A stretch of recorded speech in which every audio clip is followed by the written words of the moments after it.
नमस्कार, मैं आचार्य चंपा झा आप सभी लोग का अपने चैनल पे स्वागत करती हूँ। आज मैं बताने वाली हूँ कि गुरु ग्रह के बारे में। अगर गुरु हमारी जन्म कुंडली में कमजोर होता है तो क्या होता है। जब हमारी जन्म कुंडली में गुरु ग्रह कमजोर होते हैं तो अशुभ परिणाम देखने को मिलते हैं, क्योंकि इनकी दशाएं भी बहुत लंबी होती हैं। तो उतने दिन तक हम लोग को कष्ट पीड़ा होता है।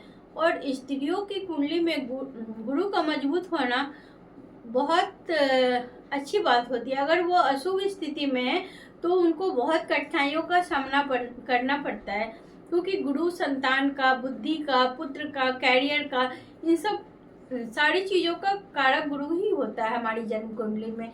और गुरु पीड़ित क्यों होते हैं? पूर्व जन्म में हम किसी अपने गुरु का अपमान किए होंगे या पिता तुल्य लोगों का अपमान किए होंगे, जिसकी वजह से उन्होंने हमको श्राप दिया होगा और हमारी जन्म कुंडली में इस जन्म में गुरु ग्रह पीड़ित हो गया और उनके अशुभ परिणाम देखने को मिलते हैं।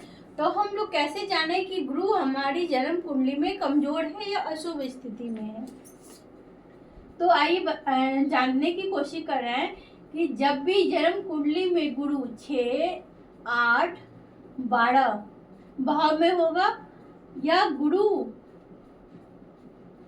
प्लस केतु या गुरु प्लस राहु, इसका मतलब ये हो गया कि जब भी गुरु राहु या केतु के साथ दृष्टि या युक्ति संबंध बनाएगा तो हम लोग इसको बोल सकते हैं कि जन्म कुंडली में चंडाल योग है और गुरु अशुभ परिणाम दे रहे हैं।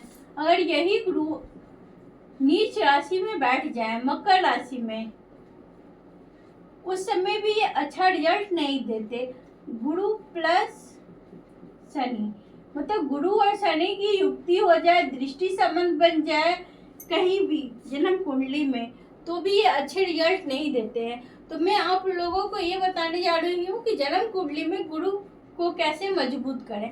तो गुरु को मजबूत करने के लिए सबसे पहला उपाय ये है कि आप बृहस्पतिवार का व्रत करें। बृहस्पतिवार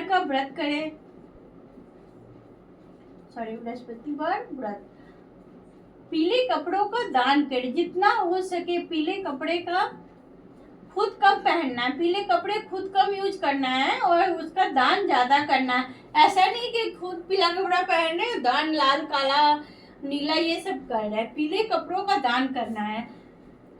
2 केले का पेड़ लगाना है, ये बहुत इंपॉर्टेंट चीज है, इसको ध्यान से सुनिएगा। 2 केले का पेड़ लगाना है। अब वो केला केली वो तो नहीं पहचान सकते, लेकिन 2 केले साथ में लगाने हैं और उसकी नित्य पूजा करनी है। और व्रत कर सकते हैं तो कर लीजिए, तो वो ज़्यादा अच्छा है। तो 2 केले का पेड़ लगाना है और 2 केले को हर एक बृहस्पतिवार को गाय को खिलाना है आपको। केसर का तिलक लगाएं। अगर पुरुष है तो तांबे का छल्ला, जो तांबे की चूड़ी नहीं होती है, उसको बाएं हाथ में पहनना है। ये पुरुष के लिए। अगर महिला है और उनके पास सोने की चूड़ी की व्यवस्था है तो सोने की चूड़ी शुक्ल पक्ष में गुरु की होड़ा में ही पहनना है। गुरु की होड़ा आप लोग देख लीजिएगा या मुझसे पूछ लीजिएगा, मैं आप लोग को बता दूंगी। गुरु की होड़ा में सोने की चूड़ी पहनना है, और नहीं है तो फिर तांबे का कड़ा पहनिए। बृहस्पतिवार को पहनना है और बाएं हाथ में पहनना है। बृहस्पतिवार का व्रत, पीले कपड़े हो गए, 2 केले गाय को खिलाना है और गाय को आटे की लोई बना के खिलाइए। उससे भी हमारी जन्म कुंडली में जो बृहस्पति होते हैं वो मजबूत होते हैं। केसर का तिलक लगाइए। केसर का तिलक,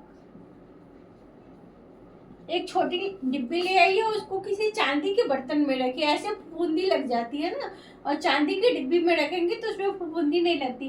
केसर का तिलक लगाएं और स्नान करते समय हल्दी से स्नान करें। हल्दी का मतलब ये नहीं कि पूरे बाल्टी भर पानी में डालना है। 2 चुटकी है, 1 चुटकी हल्दी पूरे बाल्टी भर पानी में डालिए और उससे स्नान करिए।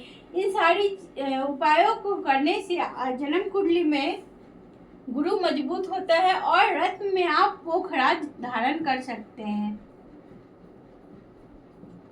क्योंकि रत्न भी बहुत सपोर्ट करता है। जब कुंडली में कोई भी ग्रह कमजोर या अशुभ परिणाम दे रहे हो तो हम लोग को रत्न का सहारा लेना चाहिए और रत्न पहनना चाहिए। तो इस तरह से इन सारे उपायों को करके आप अपनी जन्म कुंडली में अशुभ ग्रह को शुभ गुरु में बदल सकते हैं। तो करिए इन सारी उपायों को। और कैसा लगा ये वीडियो जरूर बताइएगा। मिलते हैं अगले वीडियो में। हर हर महादेव।